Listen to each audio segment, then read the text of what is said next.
are you truly a Jamaican? Here is my birth certificate.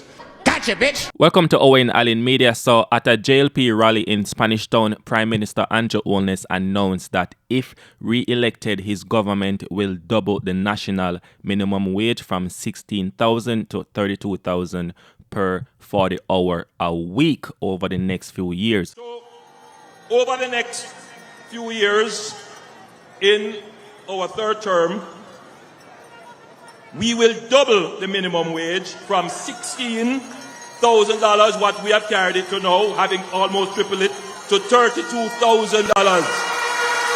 Beginning with an increase to 18,500 in the first budget cycle. Andrew Holness argued that gradually raising the minimum wage will encourage more Jamaicans to enter the formal workforce, reduce unemployment, and stimulate economic growth. Andrew Holness claims this approach reflects his administration's careful long-term economic planning, which he says has maintained stability without additional taxes. So by increasing the minimum wage gradually, you shift the incentive to work in favor of work. So you're going to get more Jamaicans voluntarily deciding to move out of the unemployment pool and into the labor pool. And that will give greater opportunity for growth in the economy.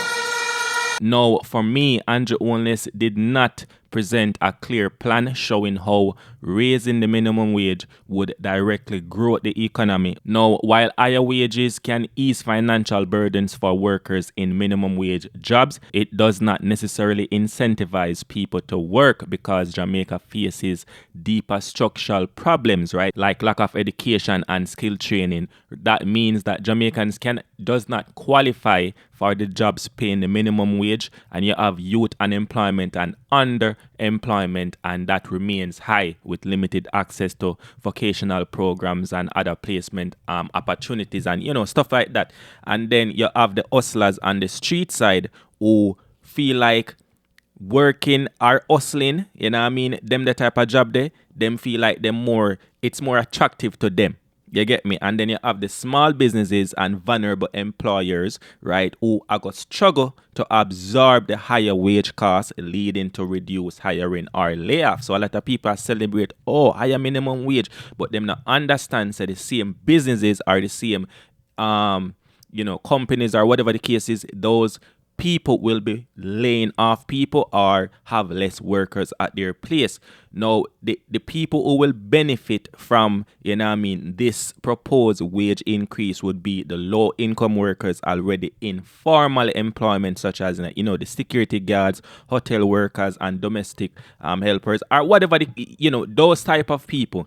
But outside the workforce, including, the unemployed and undereducated, they will not be directly benefiting. So all of them, the people that not going to benefit. So in reality, raising the minimum wage in Jamaica does not fix Jamaica's unemployment crisis without tackling the education gap, the lack of job training, crime, and weak industry.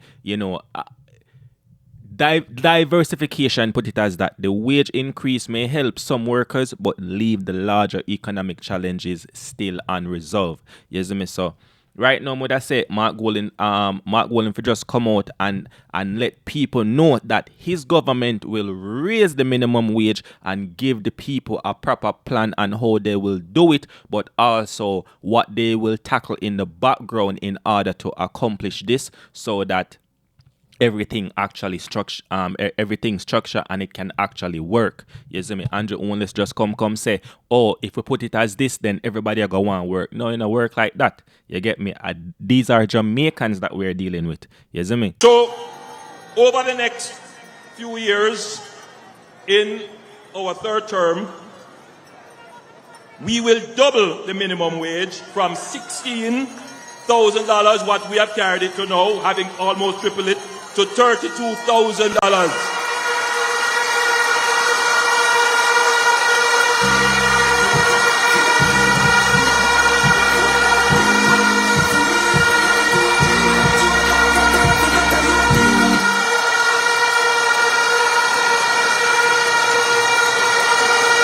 In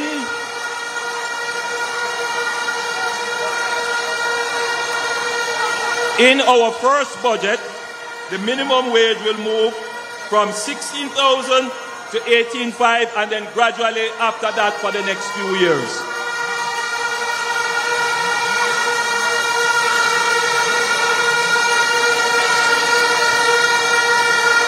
Listen to me carefully. Listen to me carefully. It is necessary to do this.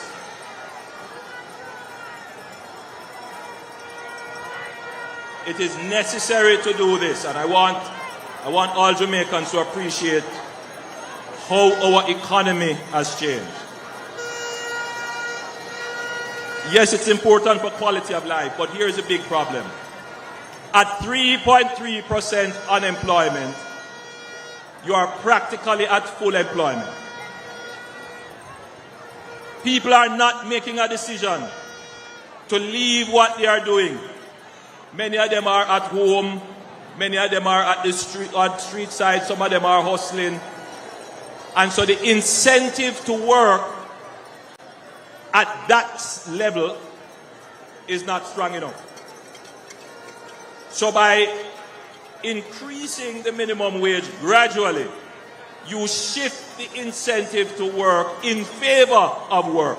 So you're going to get more Jamaicans voluntarily deciding to move out of the unemployment pool and into the labor pool.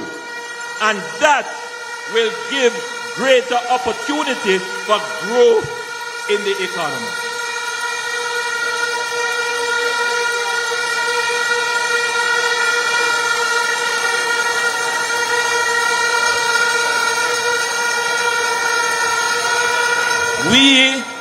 Listen to me carefully, people. In the last 9 years, we have spent the time building a finely tuned economic engine. Finely tuned, finely balanced. You can't make any big swing. Everything you do, you have to plan it out over a period of time. And that is how we have managed to keep everything stable without asking you to pay any more taxes. And in fact, we have given back taxes to you. We are now giving the solidarity program. We have given a lot of increases in the minimum wage. And now the big thing is that Jamaica will move towards a livable wage. That is what you can expect in the third term of the Jamaica Labour Party. We are the party that move poor people from poverty to prosperity. We love the poor, but we hate poverty.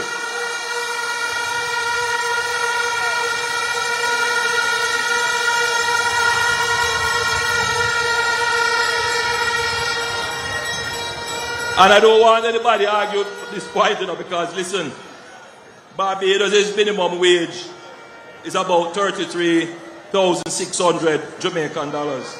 Trinidad is about $21,000. Ours is currently at 16. So we are a little bit behind in the region. We definitely have to step up.